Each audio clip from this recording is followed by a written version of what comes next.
So we're going to talk a little bit about social. So the legacy. So one concept I do want to talk about is total war. This is a concept that was introduced during World War I, something that really came to the forefront.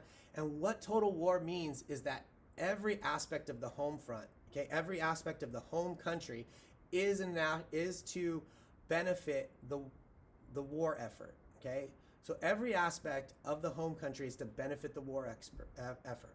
Every benefit of the home country is to benefit the war effort. So we're going to conserve tire, we're going to recycle tire, conserve food.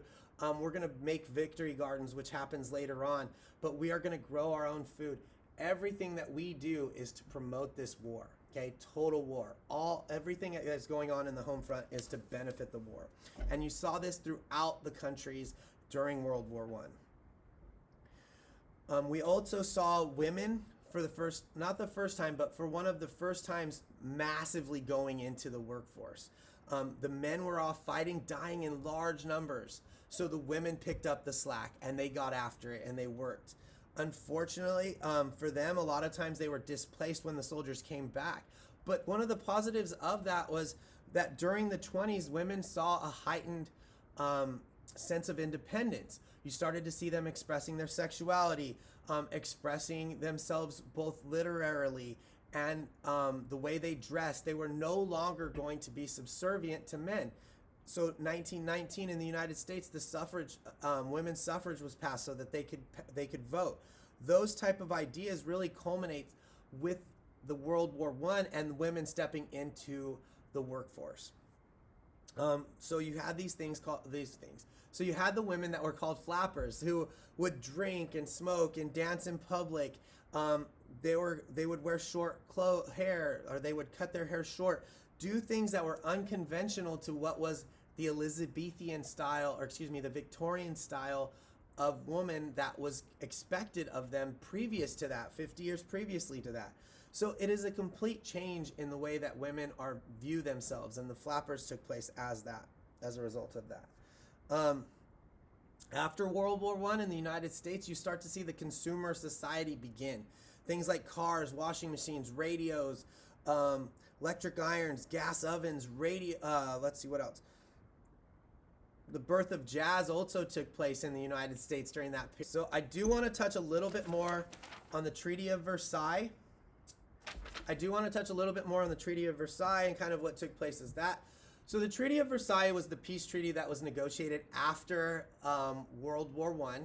And in that, Germany was forced to take full blame for the war. So everybody had their hand in it. We all know that the British, that the French, that the Italians, they all wanted to use their new toys as a result of industrial militarism. Okay, they all had new tanks and submarines, and they all wanted to use it. Okay, and so since Germany was the last guy standing on their side. Garcia to the office, please. Jesus Garcia to the office. So Jesus Garcia, if you're out there, go to the office. So they all wanted to use their new toys, but the Germans were the ones that lost. And so as a result, they were the ones that were held to blame. They were forced to pay heavy reparations. And this absolutely crushed them. They lost their entire colonial empire. They lost 15% of their European land holdings, right? So eventually we're going to talk about the Rhineland and Hitler wanting to claim back the Rhineland. And that all took place in World War I. Remember that Adolf Hitler was in the armed service during World War I and afterwards. So he saw the destruction that Germany faced after World War I. And when he was talking about building the fatherland back up, these are where those ideals are really coming from. So this created a huge level of resentment by the Germans for the rest of the world, because they felt like unfairly they were held accountable to that. The Ottoman Empire. Okay, so we're going to lastly talk about the Ottoman Empire. So the Ottoman Empire, they saw their fall during World War I. They were not ready for that style of war. They were not technologically as advanced as those European countries. And so they began to see their downfall. They could not pay for the war, and they bowed out of the war. But before the war took place and during, they believed that the Armenians living within the Ottoman Empire were working against them. So they began to round them up and kill so many of them. So this is the Armenian genocide of that period. I suggest you do some research on your own. Essentially, they believed them plotting with the Russians against the Ottomans. So they began to round up and killed and deported 1 million Armenians from the Ottoman Empire. Extraordinarily tragic event that you should look into and have some context for the AP exam. Finally, World War empires that fell. You saw Germany fall as a result of the Treaty of Versailles. The Russian monarchy, which we will talk about in our next video, falls as a result of World War I, which really goes back to Peter the Great and him wanting to Europeanize Russia, and then the Japanese-Russo War. That was an epic tragedy for the Romanov dynasty, and the Ottoman Empire all fall. Okay. One last big thing to keep in mind as we finish up this video. When we talk about the Middle East today, we talk about a land that is so full of strife and so at odds with each other, and it really culminates with the creation of Israel.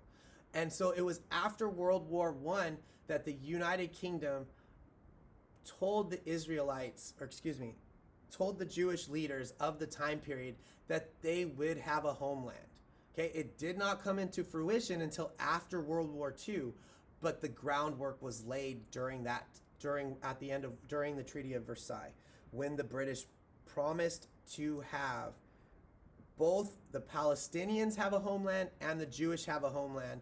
And so when we look forward to World War II, at the end of World War II, we did not do enough on the Palestinian side or the Israeli side to have a fair separation of power. We just kind of plopped it in there. We'll talk more about that later. Thank you so much for watching this video. If you made it all the way through, I commend you. That was World War I in 15 minutes, which is not enough time. But remember, this is just a quick overview, things that you should be studying to get ready for that AP exam. If you're at this point, right, you're like, we're looking at World War I, and that means you're in Unit 7. That means you only have 2 units left. Persevere, keep working, keep fighting. You're going to do amazing things. Thank you so much for watching. Have a good day.